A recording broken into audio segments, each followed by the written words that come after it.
बिस्मिल्लाहिर्रहमानिर्रहीम। अस्सलाम वालेकुम student, welcome back to my channel.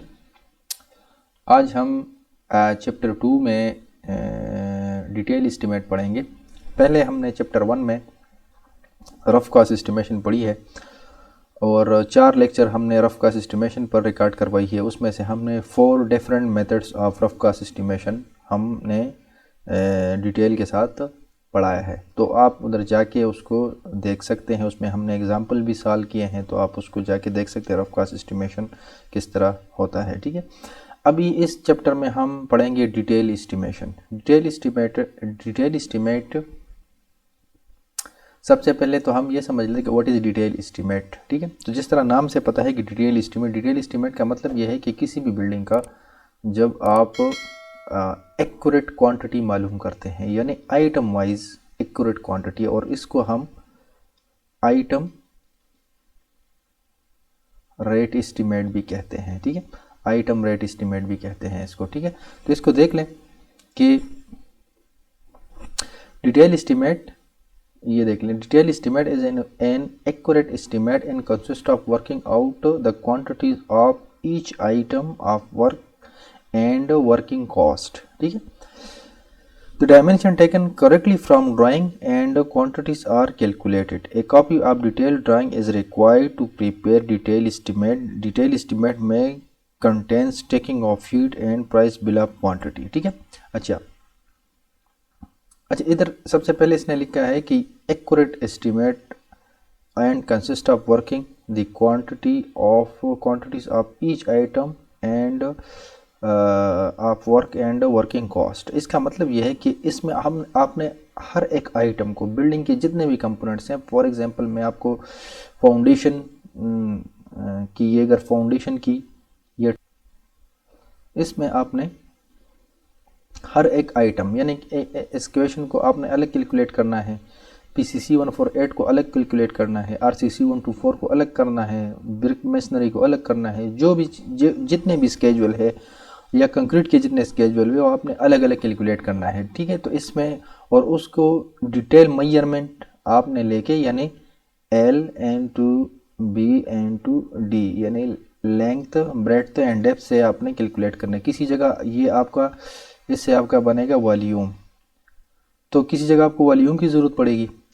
किसी जगह आपको लेंथ एंड टू ब्रेड्थ की ज़रूरत पड़ेगी, वो आपका एरिया होगा, और किसी जगह आपको सिर्फ लेंथ की ज़रूरत होगी, वो आपकी लेंथ होगी, और किसी जगह आपको नंबर के हिसाब से एस्टिमेशन करनी होगी। तो ये हर आइटम के लिए, तो लेंथ, ब्रेड्थ और डेप्थ में आपका excavation, PCC 148, brick masonry in foundation, brick masonry in ground floor, first floor, ये सारे वॉल्यूम में आते हैं। ठीक है, तो आप जब एक्यूरेट लेंथ, ब्रेड्थ और डेप्थ किसी चीज़ का लेते हैं और उसका आप क्वांटिटी मालूम करते हैं, और क्वांटिटी जब मालूम करने के बाद किसी खास रेट से ज़रब देके वर्किंग कास्ट से, तो वो आपका बन जाता है डिटेल एस्टिमेट। तो डिटेल एस्टिमेट 2 चीज़ों पर कंसिस्ट होता है। एक आपका होता है टेकिंग ऑफ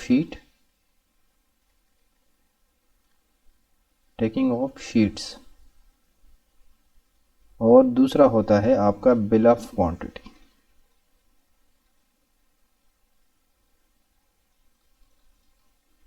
सबसे पहले हम पढ़ेंगे टेकिंग ऑफ शीट। तो taking of sheet is nothing but taking dimension in detail. ठीक है, आपने जिस तरह ये फ़र्ज़ करें, ये एक मैंने आपको लिए बना दिया, ये एक ब्लॉक है। ठीक है, तो इसका डिटेल एस्टिमेट, डिटेल मेजरमेंट क्या होगी कि आप इसकी ये लेंथ भी ले, ये ब्रेड भी आप कंसिडर करें। ठीक है, और ये आपकी डेप्थ की, ये लेंथ आपकी फ़र्ज़ करें 10 फीट है, ये आपकी 5 फीट है। ठीक है, और थिकनेस इसकी 2 फीट है। तो इसका डिटेल मेजरमेंट क्या हो जाएगा, आपने क्या करना है, 10 × 5 × 2, तो ये जो क्वांटिटी होगी ये डिटेल क्वांटिटी होगी। ठीक है, इससे आपका 100 CFT इसका आंसर होगा। ठीक है, तो ये इसकी क्वांटिटी हो गई, डिटेल क्वांटिटी। इसको हम कहते हैं टेकिंग ऑफ शीट। ठीक है, इसको हम कहते हैं टेकिंग ऑफ शीट। अच्छा, इसमें आपने डायमेंशन बुक किस तरह करनी है। अच्छा, अभी इसमें आपने डायमेंशन की बुकिंग किस तरह करनी है टेकिंग ऑफ शीट में। टेकिंग ऑफ शीट में हमने डायमेंशन की बुकिंग ऑफ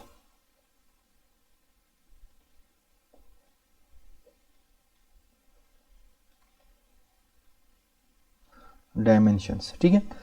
अच्छा, बुकिंग ऑफ डायमेंशन आपने सबसे पहले लेंथ के ऊपर जाना है, फिर उसके बाद ब्रेड्थ के ऊपर या विड्थ भी हो सकता है किसी जगह, ठीक है, और फिर आपका डेप्थ होगा या हाइट होगी। ये बुकिंग ऑफ डायमेंशन होगी आपकी, ठीक है।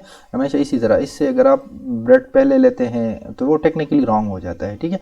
अच्छा, इस टेकिंग ऑफ शीट बनाने के लिए आपके पास कंप्लीट सेट ऑफ ड्राइंग होनी चाहिए। कंप्लीट ड्राइंग के बगैर आप एस्टिमेशन नहीं कर सकते। उसकी वजह यह है कि आपके पास आर्च वाली ड्राइंग प्लस स्ट्रक्चर वाली ड्राइंग, ये दोनों होने चाहिए, यानी आर्किटेक्चर और स्ट्रक्चर दोनों ड्राइंग होगी तो आप डिटेल एस्टिमेट बना सकते हैं, ठीक है।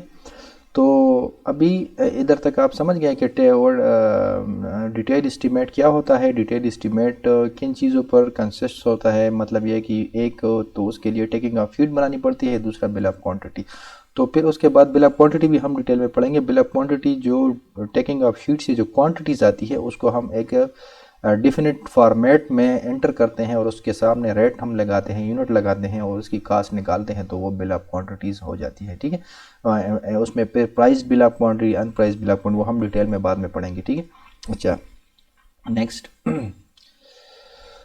Taking of sheet. Taking of sheet, अभी जिस तरह मैंने बताया कि taking of sheet representing detailed dimension measurement oblique calculation taken from approved standard drawing on definite format or called taking of sheet, ठीक है।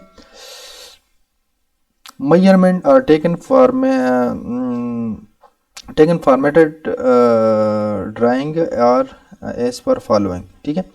अच्छा, अभी देख लें इसको या तो हम पहले लिंक लेते हैं, जिस तरह मैंने आपको बताया कि बुकिंग ऑफ डायमेंशन हम किस तरह करेंगे।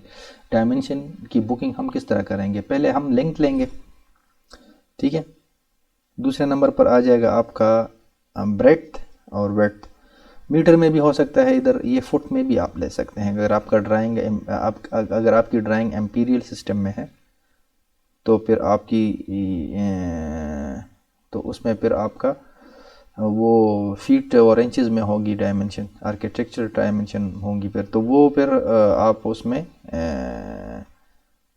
ब्रेड्थ और लेंथ आप फुट और मीटर दोनों में ले सकते हैं अगर ड्राइंग जिसमें आपकी है। अच्छा, दूसरे नंबर पर आपकी सबसे पहले आप लेंथ लेंगे, दूसरे बाद आप ब्रेड्थ लिखेंगे, उसके बाद आप लेंगे डेप्थ, ठीक है।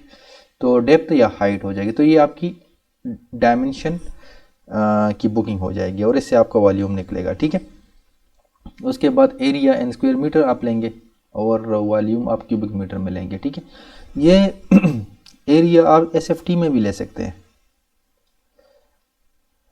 ये आप सीएफटी में भी ले सकते हैं। ये आपका डिपेंड करेगा कि आपका शेड्यूल ऑफ रेट्स वो किस में है, वो एमकेएस में है या एसआई सिस्टम में है, एसआई सिस्टम में है या एफपीएस सिस्टम में है, वो आपका उस पर डिपेंड करेगा कि वो शेड्यूल ऑफ रेट्स आपका किस में है, तो आपका ये हो जाएगा, ठीक है।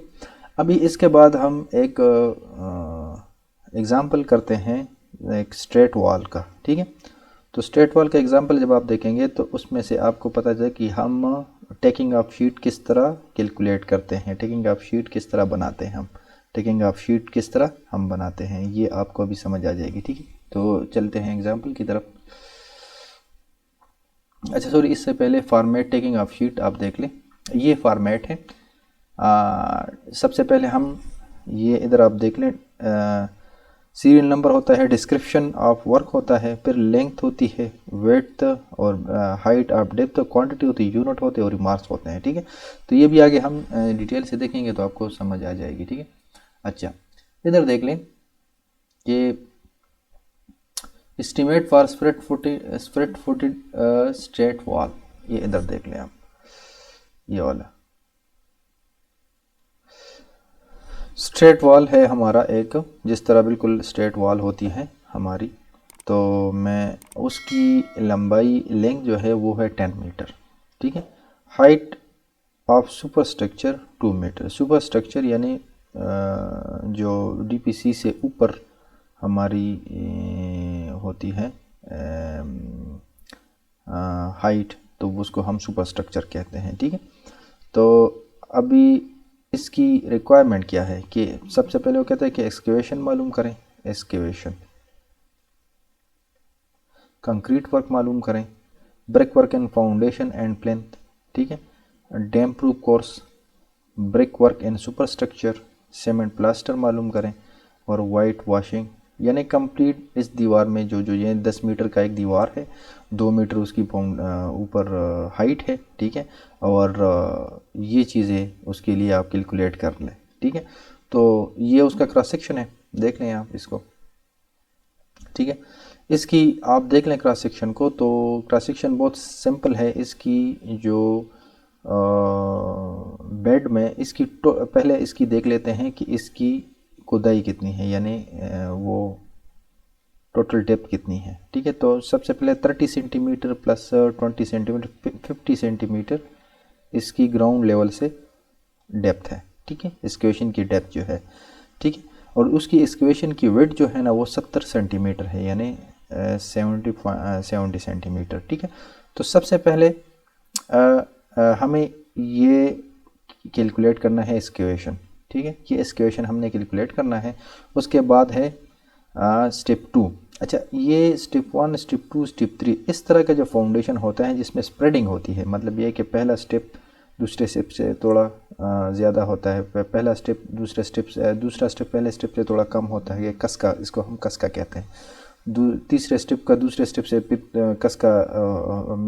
कसका होता है। इस तरह तीसरे स्टेप का, यानी स्टेप बाय स्टेप जो जिस तरह ये क्रॉस सेक्शन में नज़र आ रहा है, इस तरह का कोई फाउंडेशन आपको हो तो उसको हम स्प्रेड फुटिंग कहते हैं। ठीक है, तो इसका एस्टिमेशन थोड़ा इसका कैलकुलेशन में थोड़ी ध्यान देना पड़ता है, क्योंकि इसमें स्टेप वाइज चेंजिंग आती रहती है। ठीक है, तो इसके लिए सबसे पहले हम इसको समझते हैं कि इसका एक्सकेवेशन की टोटल लेंथ क्वांटिटी कितनी बनेगी। ठीक है, तो इसमें हम सबसे पहले ये देखते हैं कि इसमें एक्सकेवेशन की क्वांटिटी कितनी बनेगी। ठीक है, तो इसको पहले हम थोड़ा समझते हैं कि आप इधर देख लें।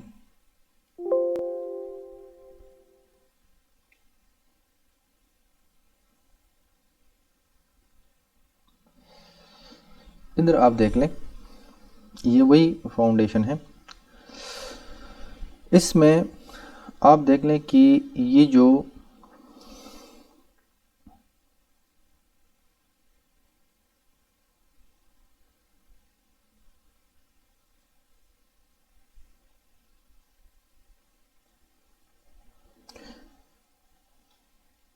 लाइन है,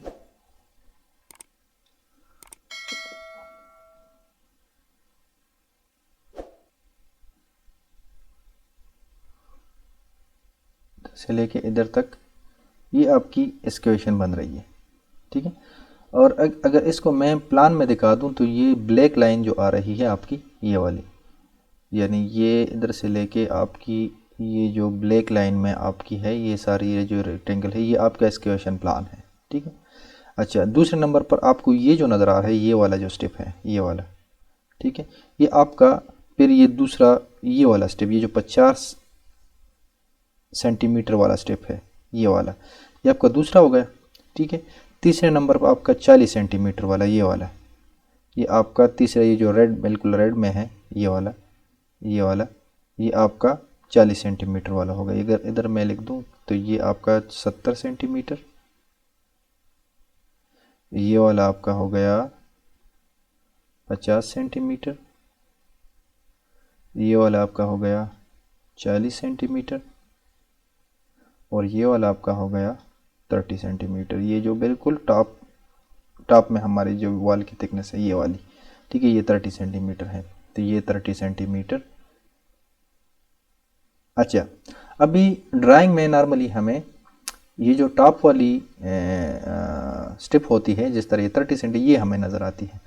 अभी हमें ये पता नहीं है कि इसकी इस क्वेश्चन में जो लंबाई है वो कितनी बड़ी है। ठीक है, अभी इधर देख लें, चौड़ाई तो हमें बताई गई कि ये क्या है, इसकी 70 सेंटीमीटर। ठीक है, ये जो आपको नज़र आ रहा है ये खुदाई की ब्रेड्थ है, ठीक है, या विड्थ आप इसको कह सकते हैं। तो ये 70 सेंट, लेकिन ये लंबाई हमें नहीं बताई गई। ये लंबाई तो ऑटोमेटिकली ज़्यादा होगी इससे। ये 30 सेंटीमीटर, ये 30 सेंटीमीटर अगर आप देख लें तो ये वो है आपकी 10 मीटर जो हमें क्वेश्चन में दिया गया है कि आपकी लंबाई प्लान में कितनी है, 10 मीटर है। अभी ये हमें ये अंदाज़ा लगाना है कि इसके लिए हमें कितना इसमें हम जमा करें ताकि हमें खुदाई की टोटल लेंथ मालूम हो जाए। ठीक है, क्योंकि हमें प्लान में सिर्फ ये दिया गया है, ये 10 मीटर और 30 सेंटीमीटर थिकनेस, और फाउंडेशन की क्रॉस सेक्शन से हमें मालूम करना है कि जो एक्सक्वेशन की लेंथ है वो कितनी होगी। ठीक है, तो उसके लिए सिंपल आप ये एक फार्मूला याद रख लें कि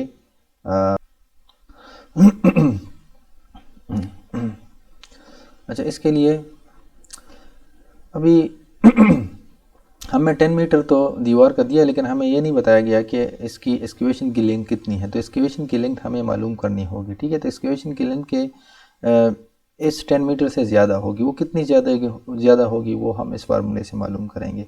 ठीक है, हम इस तरह लिखेंगे कि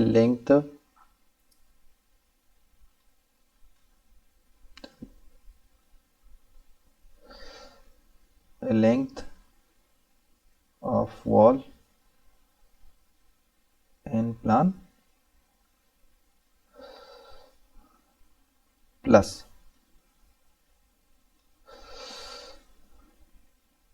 width of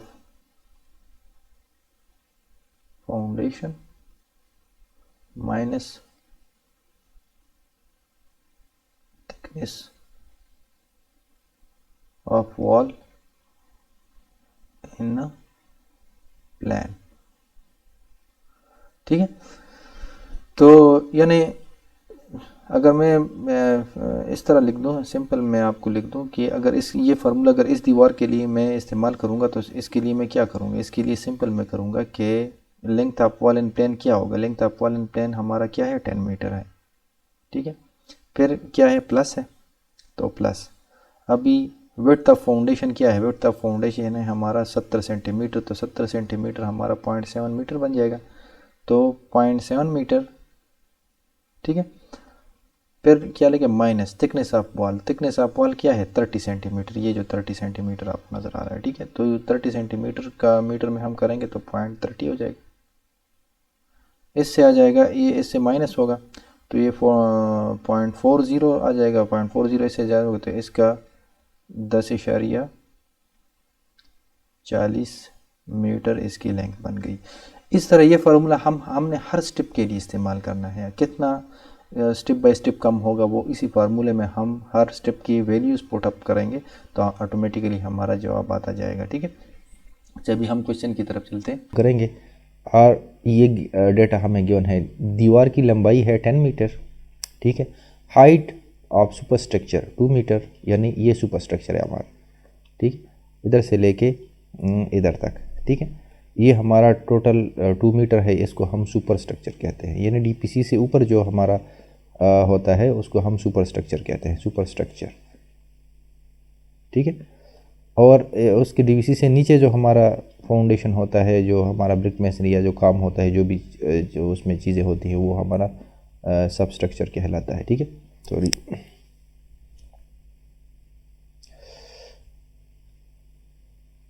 सब स्ट्रक्चर।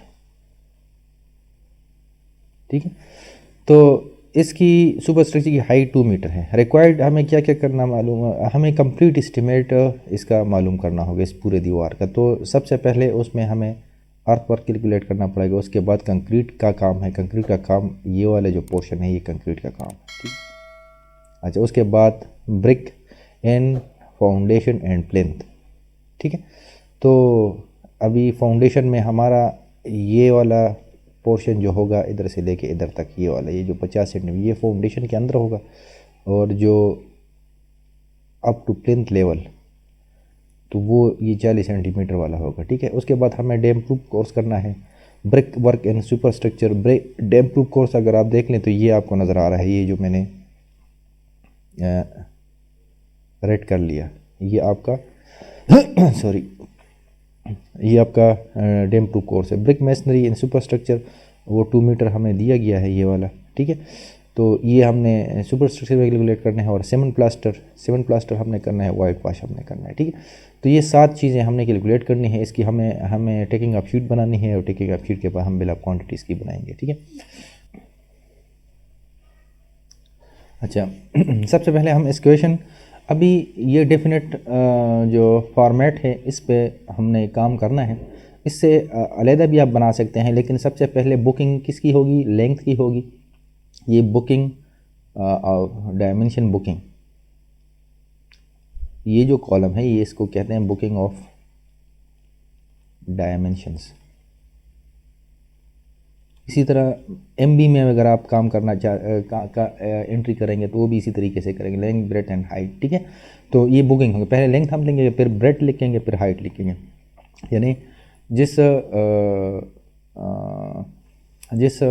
ड्राइंग को हम टॉप से देखते हैं तो उसमें जो हमें पहला वाला साइड नज़र आएगा, जो लंबाई के लेटरल डायमेंशन में, तो उसको हम लेंथ कंसिडर करेंगे। दूसरा फिर ब्रेड्थ और फिर हाइट, ठीक है। तो इसमें से सबसे पहले हम इक्वेशन मालूम करेंगे, ठीक है। इक्वेशन मालूम करने के लिए मैंने आपको तरीका बता दिया कि जिस स्टेप पर आप काम करना चाहते हैं उसमें length of wall in plane, length of wall in plane, और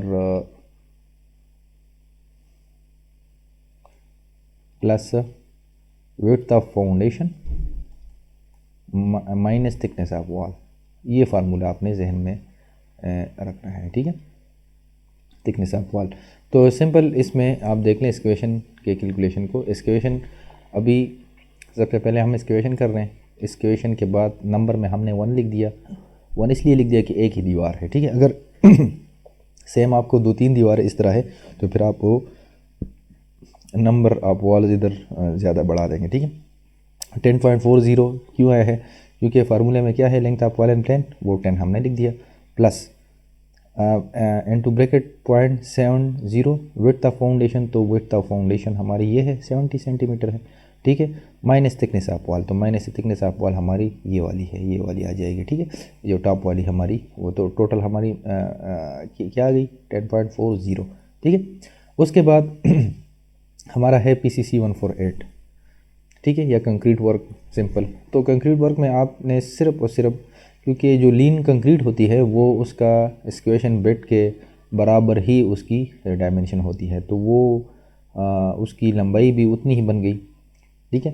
देखें जितनी आपकी इक्वेशन है ना, उतनी ही आपकी ये कंक्रीट का काम भी है। विड्थ वाइज, डेप्थ वाइज पर चेंज है। डेप्थ में उसकी 50 सेंटीमीटर थी टोटल इक्वेशन, 50 सेंटीमीटर थी, और इसकी थिकनेस जो है ना लीन की वो 30 सेंटीमीटर है, तो वो हमने 30 सेंटीमीटर कर दी, तो उसका भी आंसर आ गया, ये 2 कैलकुलेट हो गए।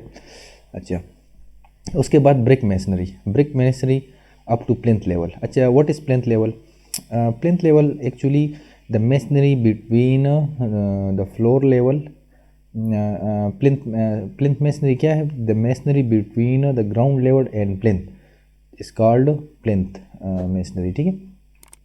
यानी जो ग्राउंड लेवल और DPC तक या फ्लोर लेवल तक, नॉर्मली फ्लोर लेवल के ऊपर ही के साथ ही हम DPC डालते हैं, ठीक है। तो आपकी जो फ्लोर लेवल और ग्राउंड लेवल के दरमियान जो आपकी मेसनरी होती है उसको हम प्लिंथ मेसनरी कहते हैं, ठीक है। अच्छा,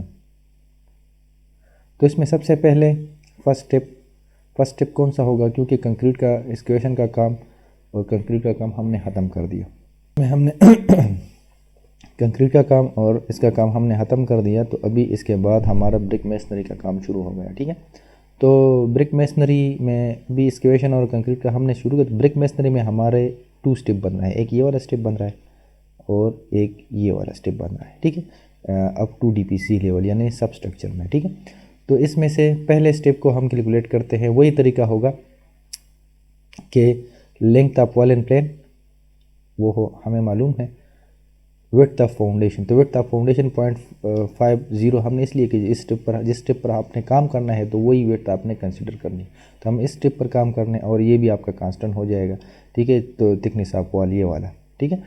तो इससे आपकी लेंथ कितनी आ गई 10.20 थिकनेस क्या है यानी ब्रेड्थ क्या है उसकी, तो ब्रेड्थ आपकी है 50 सेंटीमीटर, तो हमने 0.5 ले लिया, और हाइट उसकी 20 सेंटीमीटर है ये वाली, तो हमने 20 सेंटीमीटर लिया, इस तरह ये वाला हो गया, ठीक है। इसी तरह हमने सेकंड स्टेप इसी तरह मालूम करना, लेकिन सेकंड स्टेप में हमने सेकंड स्टेप पर रहते हुए हमने 0.50 की जगह 0.40 कंसिडर करना है, तो वो आपकी ये आ जाए क्योंकि उसकी थिकनेस 40 सेंटीमीटर है, ठीक है। तो ये आपका आ गया, ये वाला आ गया, और इसकी हाइट चेंज हो गई। हाइट क्यों चेंज होगी, क्योंकि उसकी हाइट डेप्थ जो है ना वो 90 सेंटीमीटर है, 40 सेंटीमीटर वाली जो आपकी स्टेप है ना उसकी 90 सेंटीमीटर है, तो ये आपकी 90 सेंटीमीटर हो गई, ठीक है। तो इसको टोटल जब आप करेंगे इन दोनों को हम जमा करेंगे तो हमारा 4.65 क्यूबिक मीटर हमारी टोटल क्वांटिटी सबस्ट्रक्चर में ब्रिक मेसनरी की आ गई, ठीक है। इधर तक आप समझ गए होंगे। अच्छा, उसके बाद डीपीसी, तो डीपीसी तो सिंपल, अभी जब हम मेन प्लान के लेवल पर आ जाते हैं तो ना उसमें प्लस होता है ना माइनस होता है, ठीक है।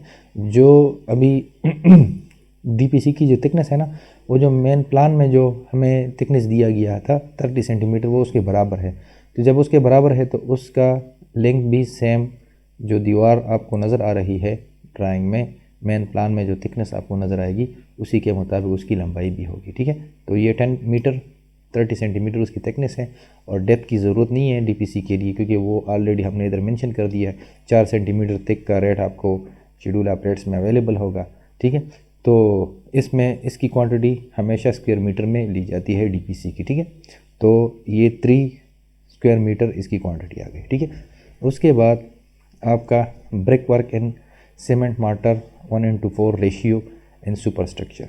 तो अभी हमने ब्रिक मेसनरी एक 4 के मसाले में हमने सुपर स्ट्रक्चर के लिए मालूम करनी है, जो कि है उसकी हाइट है 2 मीटर और लंबाई उसकी है 10 मीटर। तो 10 मीटर आपने जस्ट लंबाई लेनी है, ठीक है, क्योंकि अभी मैं मेन प्लान पर आ गया हूँ और मेन प्लान वाला जो स्टेप है जो 30 सेंटीमीटर है वो एक्चुअल लेंथ के बराबर होगी, ठीक है। तो उसकी आपने ना प्लस करना है ना माइनस करना है, ठीक है। इसी तरह मेन प्लान पर जो भी काम होगा, चाहे वो प्लेस्टर का काम हो, चाहे वो डीपीसी का काम हो, चाहे वो ब्रिक मेसनरी का काम हो, उसकी लंबाई में चेंजिंग नहीं आती। सिर्फ फाउंडेशन से जो फाउंडेशन डीपीसी से नीचे जो स्टेप्स होते हैं, अगर उनमें से स्प्रेड फुटिंग अवेलेबल है यानी स्टेप बाय स्टेप उसकी डायमेंशन चेंज होती रहती है, तो उसकी मेन प्लान में जो लंबाई होती है उससे उसकी जो नीचे वाले स्टेप्स होते हैं उसकी लंबाई या तो ज़्यादा होती है, और अगर शॉर्ट वॉल है ये बाद में हम पढ़ेंगे तो उसमें कम हो जाती है, ठीक है। तो इसकी लंबाई कम हो जाती है, ठीक है। तो वो इसका 10 मीटर ही रहेगा, ठीक है। थिकनेस 30 सेंटीमीटर वो आपको दिया गया है, और हाइट क्या है 2 मीटर, तो 2 मीटर तो 6 क्यूबिक मीटर इसकी आंसर आ जाएगी, ठीक है। इसके बाद हमने प्लास्टर, ये प्लास्टर भी स्क्वायर मीटर में होता है, तो प्लास्टर को हमने अगर आप प्लास्टर को अगर आप देख लें तो अगर मैं ये मेन प्लान बना दूँ इस तरह, तो प्लास्टर एक ये 10 मीटर वाला साइड हो गया, एक साइड मैंने ये करना है, एक ये करना है, ठीक है। एक ये टॉप वाला करना है प्लास्टर, और एक ये छोटा शॉर्ट साइड ये वाला, और ये वाला मैंने करना है। तो ये तकरीबन 2 और 2 ये हो गया, 2 2 4 और तकरीबन 5 साइड मैंने करने हैं इसके, ठीक है। प्लास्टर में देख लें front end back, front end back क्या है, ये वाला साइड और ये वाला साइड, यानी ये 10 मीटर वाला एक साइड, 10 मीटर वाला दूसरा साइड, तो 2 हो गए। तो 2 को हमने 10 से मल्टीप्लाई किया क्योंकि 10 लंबाई कांस्टेंट रहेगी, मैंने आपको बताया। हाइट क्या होगी 2 मीटर, क्योंकि प्लास्टर की कंप्लीट हमने करना है। जितनी चुनाई हुई है ऑलरेडी, तो 40 स्क्वायर मीटर इसकी क्वांटिटी हो गई। फिर साइड्स, 2 साइड हमारे हो गए, तो 2 साइड हमारे कौन से हो गए, एक ये वाला साइड हो गया, एक ये वाला साइड हो गया, और उसकी थिकनेस क्या है 30 सेंटीमीटर, तो 30 सेंटीमीटर उसकी थिकनेस है, ठीक है। और हाइट क्या है, वो भी 2 मीटर हाइट है, ठीक है। तो ये हमारी 1.20 स्क्वायर मीटर इसकी आ गई है। 10 मीटर, क्योंकि टॉप से मुझे कंप्लीट दीवार नज़र आ रही है लंबाई के रो, ठीक है, तो लेटरल डायमेंशन में मुझे नज़र आ रहा है, और 30 सेंटीमीटर उसकी वो है थिकनेस नज़र आ रही है मुझे, तो टॉप से इसकी 3 स्क्वायर मीटर इसकी क्वांटिटी हो गई, ठीक है। तो इन सब को हम जब जमा करेंगे तो 44.20 स्क्वायर मीटर इसकी आंसर आ गई, तो प्लेस्तर की क्वांटिटी भी निकल आई। और इस सारे प्रोसेस को, ये जो मैं बना रहा हूँ आपके सामने, ये वाला सारा पूरा, इसको कहते हैं टेकिंग ऑफ शीट, ठीक है। सारा ये जो आपको टेबुलर फॉर्म में नज़र आ रहा है, इसको हम टेकिंग ऑफ शीट कहते हैं, ठीक है।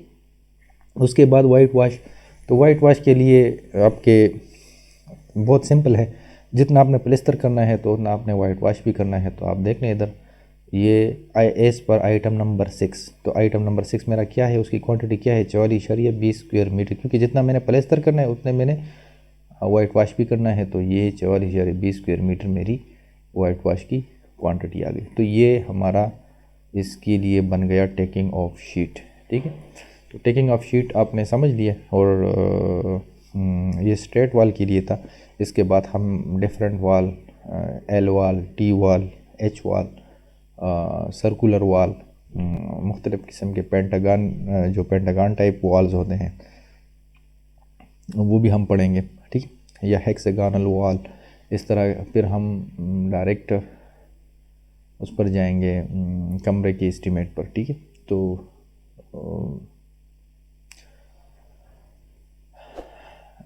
डियर स्टूडेंट, आई थिंक इधर तक आप समझ गए।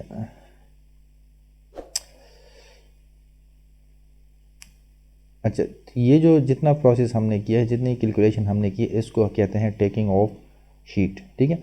टेकिंग ऑफ शीट हमने बना दी है, ठीक है। और इसके बाद इसकी बिल ऑफ क्वांटिटी बनती है, तो बिल ऑफ क्वांटिटी हम बाद में पढ़ेंगे, पहले हम टेकिंग ऑफ शीट के बारे में 2-3 एग्जांपल करेंगे, तो उसके बाद हम इनकी बिल ऑफ क्वांटिटीज़ भी बनाएंगे, ठीक है। वीडियो को लाइक करें, शेयर करें और चैनल को सब्सक्राइब करें। Thank you for watching.